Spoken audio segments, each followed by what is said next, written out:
Yes.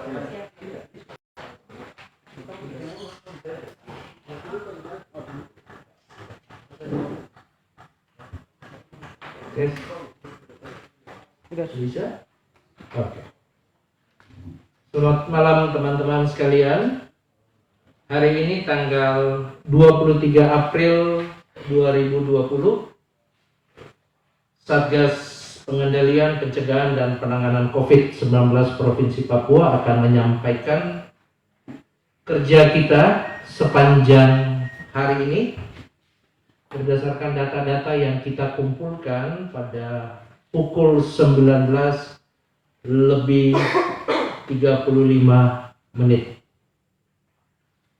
Berdasarkan data yang kami kumpulkan di Dinas Kesehatan sebagai tempat pengumpulan data-data khususnya untuk bidang kesehatan, jumlah pasien positif COVID hingga hari ini berjumlah 131. Dengan demikian dibandingkan dengan tanggal 22 April, hari ini ada penambahan 7 pasien. Dari 131 ini kami merawat sebanyak 89 pasien atau 68% dari yang positif, sementara yang sembuh puji Tuhan hari ini bertambah 2 orang lagi sehingga total yang sembuh sebanyak 35 atau 27%. Sementara yang meninggal, puji Tuhan juga sepanjang hampir 13 hari tetap stagnan dalam jumlah 7%, jumlah 7 atau 5% dari seluruh pasien yang positif COVID. Angka-angka ini menunjukkan bahwa pertama, Tuhan bersama-sama dengan kita. Kedua, teman-teman di rumah sakit bekerja luar biasa. Kita berhasil untuk memberikan pelayanan kesehatan terbaik sehingga 35 pasien yang kita rawat itu sembuh. Angka ini termasuk sangat tinggi dibandingkan dengan angka nasional yang berkisar antara 11%. Kita bisa mencapai angka 27%. Ini luar biasa. Selanjutnya juga kami sampaikan bahwa ODP kita 3.850, PDP kita 175, sementara tes yang kita kerjakan sudah mencapai angka 682. Selanjutnya dapat kami jelaskan tentang kabupaten-kabupaten yang terdampak dari virus corona ini sebagai berikut. Pertama, Kabupaten Mimika. Angka positif sebanyak 41, dirawat 32, sembuh sebanyak 6, meninggal sebanyak 3. Kedua, Kota Jayapura, total 35 pasien positif, dirawat 16. Dari 35 pasien tersebut, 4 orang adalah ABK dari salah satu kapal Pelni yang hari ini masih dalam perawatan di salah satu rumah sakit pemerintah di Kota Jayapura. Sembuh sebanyak 16, meninggal sebanyak 3. Ketiga adalah Kabupaten Jayapura. Jumlah penderita positif sebanyak 25, dirawat 18, sembuh 6, sementara meninggal 1. Merauke positif COVID sebanyak 9, dirawat 5, sembuh 4. Kerom jumlahnya 8, dirawat 7, sembuh 1. Sarmi positif sebanyak 4, dirawat 2, sembuh 2. Nabire dirawat positif sebanyak 3, dirawat 3. Jaya Wijaya positif 2, dirawat 2. Biak positif 2, dirawat 2. Mambramo Tengah positif 1, dirawat 1 di Kabupaten Jaya Wijaya. Sementara Bovendigul jumlah positif 1 dan dirawat 1 orang di rumah sakit Merauke. Hari ini kita mendapatkan data juga dari 89 pasien, semuanya dalam kondisi stabil, berada pada sakit ringan sampai dengan sedang. Selanjutnya dapat juga kami jelaskan sebagai hal-hal sebagai berikut. Khusus PDP bertambah 15, yaitu jika sebelumnya tanggal 22 April 160, hari ini 175. Tambahan 7 pasien positif yang tadi kami sudah sampaikan.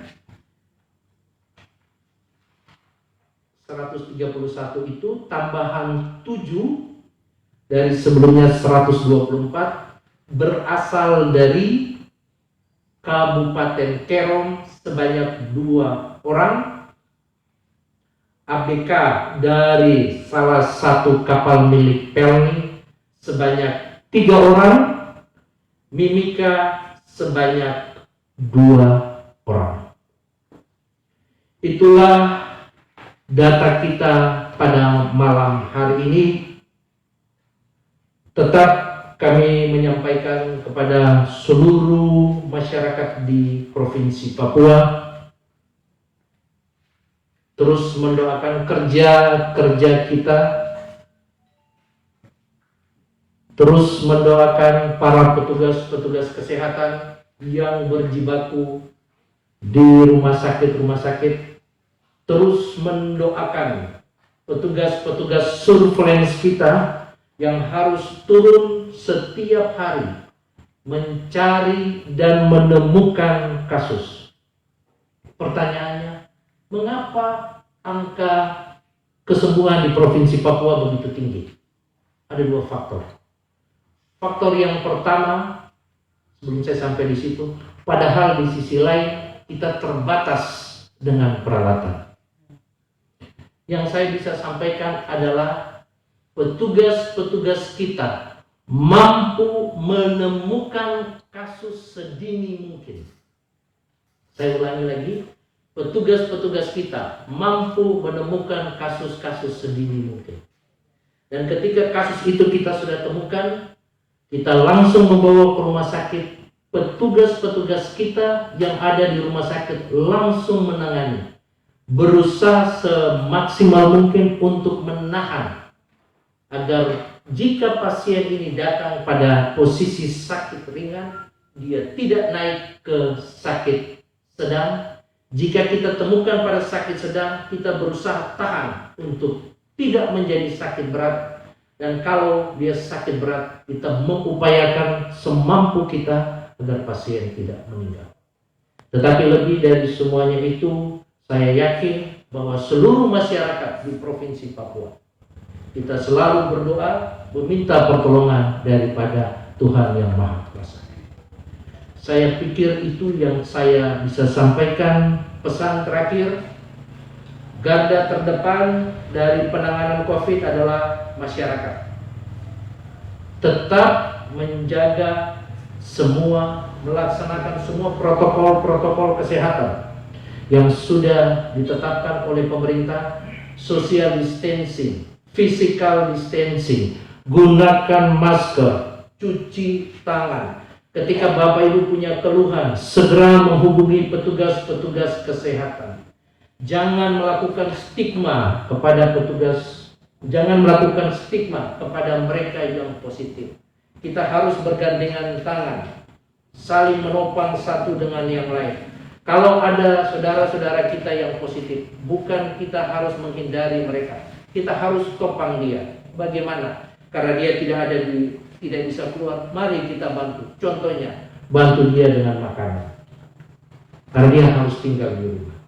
Itu yang kita bisa kerjakan, dan saya pikir itu saja untuk data-data kita malam hari ini. Saya memberi kesempatan jika ada yang ingin bertanya. Pak Dok, Silakan. 35 pasien atau 27 pasien yang dinyatakan sembuh ini bisa menjaminkan kepada masyarakat bahwa mereka ini sembuh total dari virus corona, sedangkan kalau kita melihat bahwa WHO sendiri saja belum menemukan yang dinamakan vaksin untuk menyembuhkan ini. Saya bisa jawab langsung. Walaupun mereka sudah dinyatakan sembuh, ketika mereka keluar dari rumah sakit, kita tetap meminta kepada mereka untuk tetap mengisolasikan diri selama 14 hari. Selama proses isolasi di rumah 14 hari, tetap kita meminta kepada mereka, jikalau ada keluhan-keluhan yang muncul ulang, segera melapor kepada kita. Dan puji Tuhan, dari 35 yang sudah keluar dan saat ini dinyatakan sembuh, tidak ada keluhan. Ya, dan kami selalu memantau mereka. Petugas-petugas kita memberikan nomor telepon, dan mereka punya nomor telepon juga dipantau di kita, dan kami selalu berkomunikasi dengan mereka. Oke Pak Dok, terus kemudian mungkin Pak Dok bisa menjelaskan agak terperinci terkait pemeriksaan dan pengobatan yang digunakan kepada setiap pasien sampai bisa dikatakan sembuh. Jadi pertama, pengobatan sampai saat ini belum ada pengobatan definitif terhadap virus ini. Jadi umumnya pengobatan yang kita berikan adalah pengobatan suportif. Jadi kalau dia ada keluhan A, kita obati. Ketika dia sudah positif, maka pengobatan kita adalah pengobatan anti radang. Kemudian juga kita memberikan antiviral. Nah, dalam proses itu kita juga memberikan pengobatan suportif lainnya. Contohnya, ketika dia harus memerlukan alat bantu nafas. Masih ingat beberapa waktu di awal-awal kasus ini terjadi, saya sering menyampaikan ada 2, ada 3 pasien kita yang saat ini menggunakan alat bantu nafas. Itu adalah salah satu pengobatan suportif untuk menolong pasien yang mengalami permasalahan pada paru-parunya. Penyakit ini ujung-ujungnya adalah paru-parunya tidak bisa berfungsi dengan baik, sehingga membutuhkan alat bantu nafas. Dan alat bantu nafas ini adalah pengobatan suportif. Bagaimana kita tahu bahwa dia sembuh? Dasarnya adalah 1, keluhannya berkurang. Kedua, dari hasil pemeriksaan swab atau PCR harus 2 kali dinyatakan negatif. Ketika 2 kali pemeriksaan dinyatakan negatif secara klinis dan secara laboratori, dia sudah dinyatakan sembuh. Tapi karena ini penyakit yang baru, ya, dan secara teori kita tetap harus memantau 14 hari ke depan. Jadi ketika kita sudah nyatakan sembuh tidak berarti dia langsung harus jalan, tidak. Ya, dia tetap kita pantau selama 14 hari ke depan. Jadi statusnya kembali ke status PDP. Orang sehat, tapi kita pantau dia. Begitu. Baik, saya pikir itu saja. Tetap semangat, tetap memberi dukungan kepada petugas-petugas kesehatan kita. Tetap kita berdoa, Tuhan akan selalu bersama-sama dengan kita. Shalom.